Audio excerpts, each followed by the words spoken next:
Happy Friday! Pero bago kayo mag-relax this weekend, meron kaming mga pabaong storya sa inyo. Meron tayong update tungkol sa African swine fever. Dapat ba tayong mag-alala? Maki-join sa aming University Food Crawl.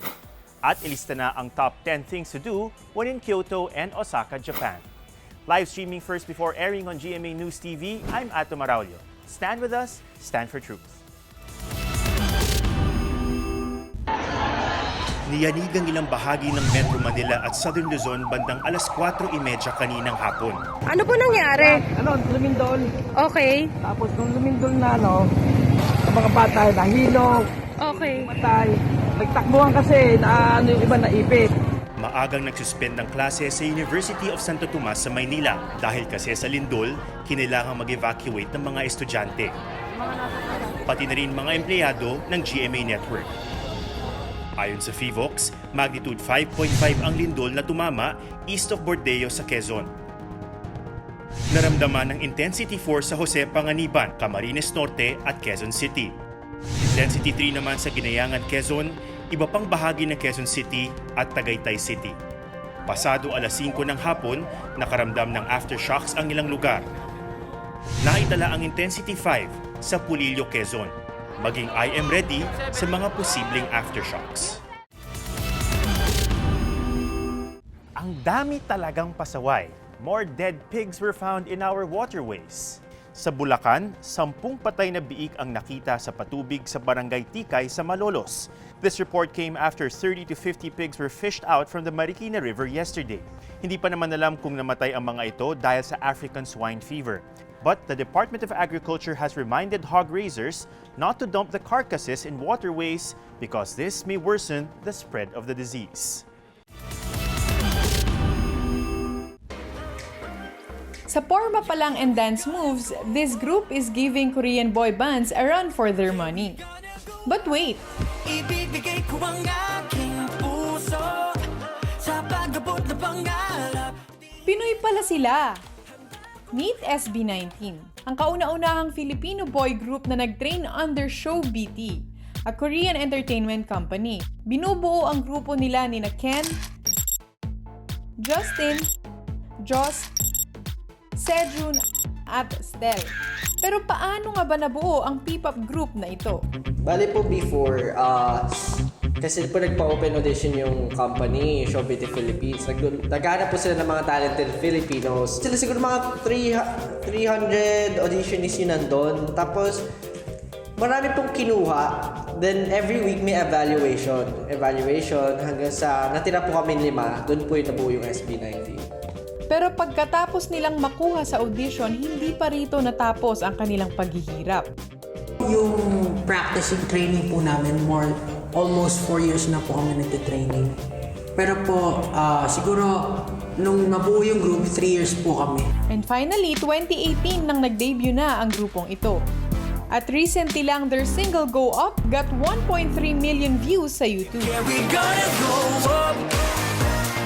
I visited them para mapanood ang kanilang rehearsals. Bilang nandito na rin ako sa kung saan nagpa-practice ang SB19, syempre i-grab ko na yung opportunity na magpaturo sa kanila ng mga konting steps lang naman ng kanilang sayaw.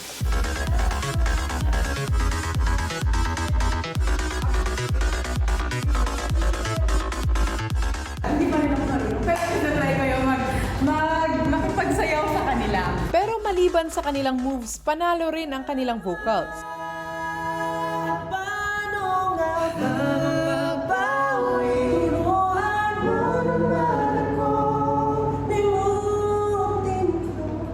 Dahil talaga namang talented ang grupong SB19, hindi na nakakapagtakang dumadami na ang kanilang mga fans.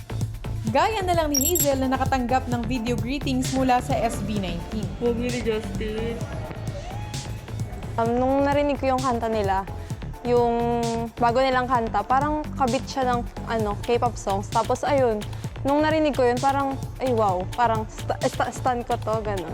Sync nung sayaw nila, parang halos sabay-sabay talaga na parang train talaga sila sa Korea. Parang K-pop artist talaga yung datingan nila, ganun. Hindi po namin alam kung fan po kami magpapasalamat talaga. Pero sana po maintindihan nyo na sobrang na-appreciate namin lahat ng bagay na ginagawa nyo. Sa ngayon ay to be announced pa ang paparating na concert ng SB19. Sabi nga sa kanta ng SB19, patuloy nilang ibibigay ang kanilang puso para sa kanilang mga pangarap. Together with SB19, I am Bea Dokyogen, and we stand for truth! Convicted plunderer Janet Lim Napoles is still in prison, pero nagtataka ang marami kung bakit nakasama siya dun sa GCTA list, no, na dapat mare-release ng maaga. So nagkaroon ng konting controversy doon at natakot yung mga tao. Paano nangyari yun? Hindi ba kakapasok lamang ng kulungan ni Janet Lim Napoles? I think, Tom, that's an understatement. No? It reminds me of doon sa opening line sa yung Narcos na series, no? Kung saan sinasabi na a highly realistic and detailed setting is invaded by something that is too strange to believe. In a way, ito yung nangyari ngayon, no?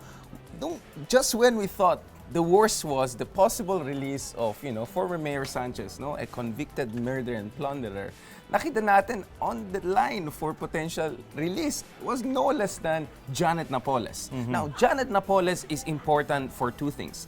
First of all, she has become the avatar of what is rotten with our political system and corruption, no? Sa ating politika. And second, the fact of the matter is that Janet Napoles also became the ultimate scapegoat dahil ang problema natin is ang tagal na itong problema ng corruption sa ating bansa, no? But we are yet to have a major leader, no?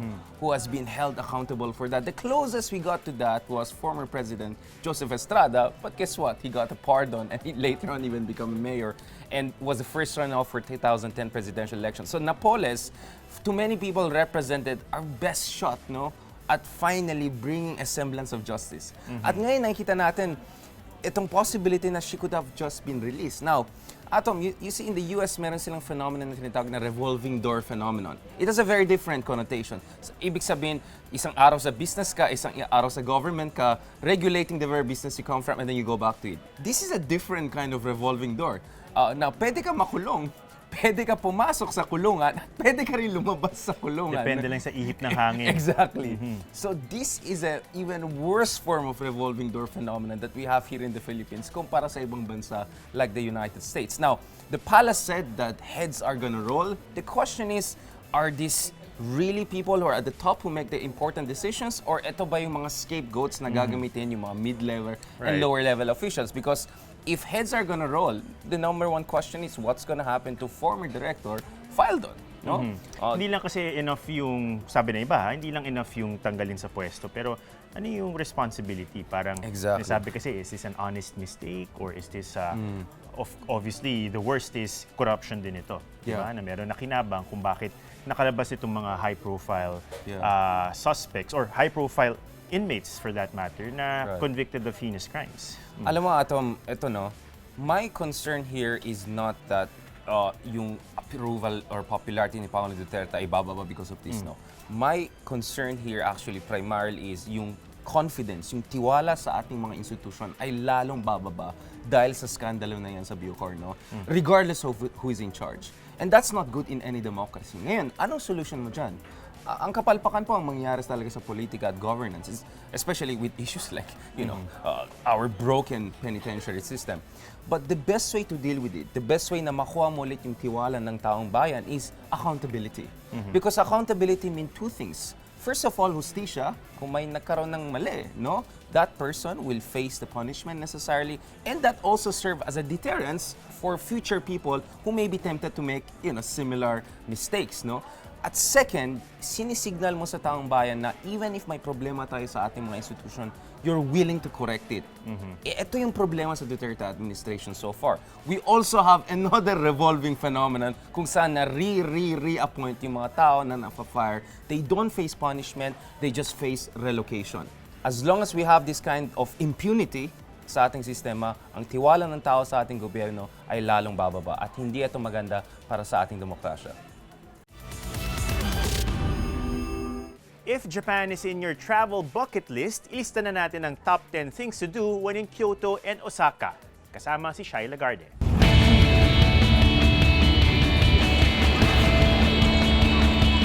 Konnichiwa! Kyou wa Nihon ni kite imasu. Biyaheng Kyoto tayo with a side trip to nearby Osaka. Kahit 3 to 4 days lang ang VL mo, kayang-kayang sulitin yan. Here are 8 fun things you can do in these cities. Siyempre, unahin na nating tikman ang Japanese food. Kyoto is home to so many eateries. From traditional izakaya serving mouth-watering tofu, sushi, and wagyu beef, to diners with 100-year-old burger steaks, to cozy ramen places and cafes to satisfy any type of craving. Don't worry, sa dami ng papasyalan, mababurn mo agad yan. Papasok na tayo ngayon sa sikat na Arashiyama Bamboo Grove. It is a 40-minute bus ride from Kyoto and a 10-minute walk from the bus stop. Worth it ang mahaba-habang biyahe kung ganito ang mga tanawing tatambad sa'yo. From Instagram to in real life. Hindi mawawala sa listahan of things to do in Kyoto ang pumunta sa Fushimi Inari Taisha. It's a shrine dedicated to the Shinto god of rice, si Inari, at yung pinaka-landmark niya dito, yung libu-libong torii gates na kulay vermilion. 10,000 to be exact. Kung makikita nyo sa dalawang gilid ng shrine, merong foxes na para silang mga guard dogs. Ang mga foxes kasi ang messengers na ginagamit ni Inari, kaya yung buong area maraming sculptures nila. Dinaragsaman ito ng turista para lang magpicture. For many, it is a sacred place of prayer.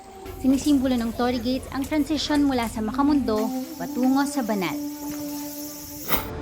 Sa mismong city proper, marami ka na rin pwedeng pasyalan within walking distance. Tulad ng Kyoto Aquarium at mga tambayan sa may Kyoto Tower. Sa linis ng hangin at disiplina ng mga taga rito, marami ang nagbibisikleta lang. Try getting around like a local to visit other spots. The ride back is just as relaxing, lalo kung uuwi ka sa isang traditional Japanese home. Osaka, isali na rin ito sa itinerary. The city is less than an hour away from Kyoto, swak pang day trip.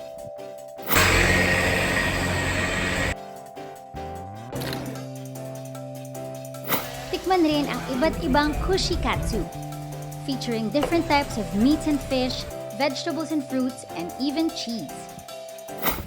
For many, the fun begins at sunset here.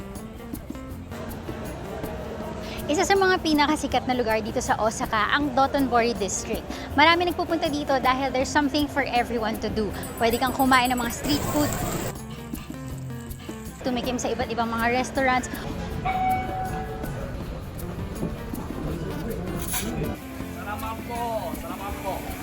o magpa-picture sa mga sikat na landmarks dito tulad ni Glicoman.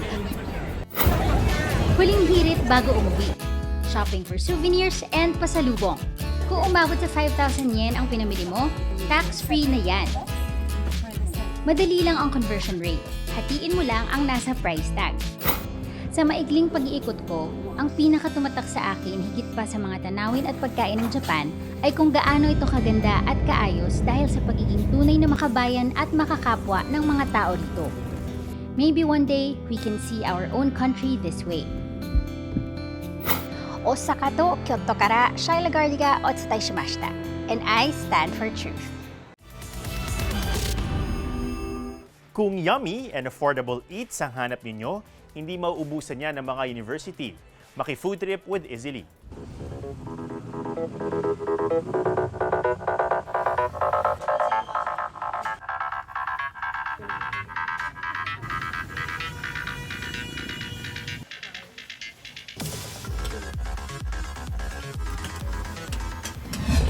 Mahirap mag-aral ng gutom lalo na kapag Hell Week.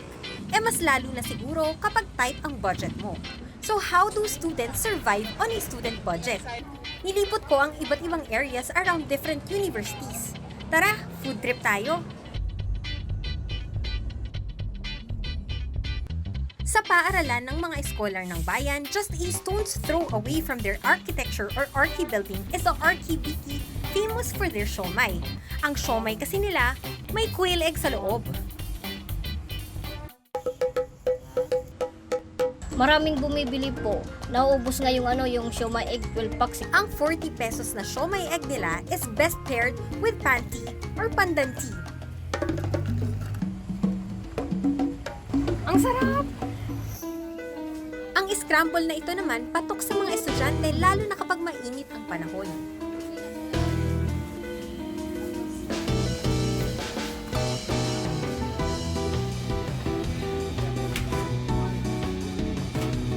Dessert for 20 pesos. Lasang bubblegum yung ice. Pinipilahan din dito ang juicy burger ng Snack Shack. Actually, masarap yung burger nila kasi for the price of 90 pesos sa quarter pound. Sobrang juicy niya, tapos parang may smoky siyang lasa. At mula sa UP, dumayo naman tayo sa University Belt.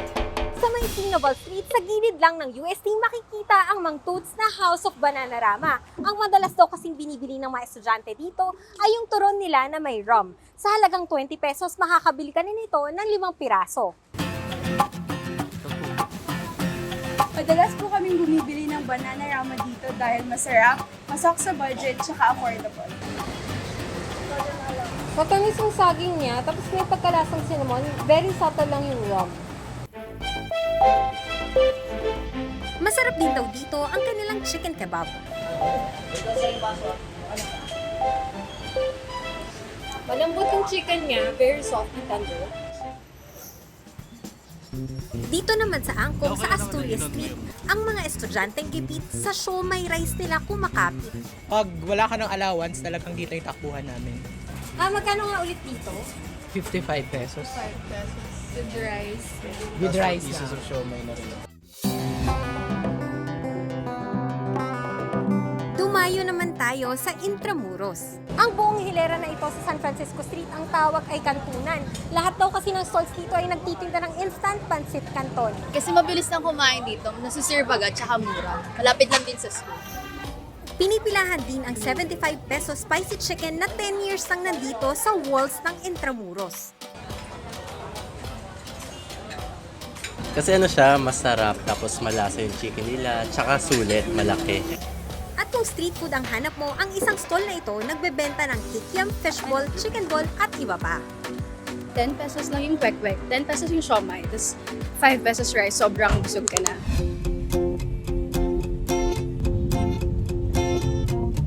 Sa Taft Avenue naman, hindi ka daw isang ganap na lasalista kung hindi ka pa nakakakain ng Ate Rica's Baksilog.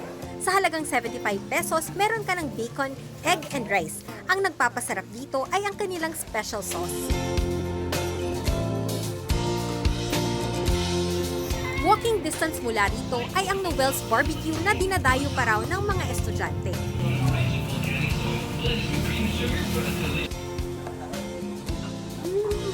Lambot. Kaya itong barbecue siguro sa baboy na rin. Kasi yung baboy na ginagamit ko talagang bagong katay. Yung number 1 kasi yung pinapahid namin yung nagpapasarap. Mas masarap pag-aral kapag busog, pero hindi mo naman kailangan gumastos ng malaki para makapag-food trip at makakain ng masarap, di ba?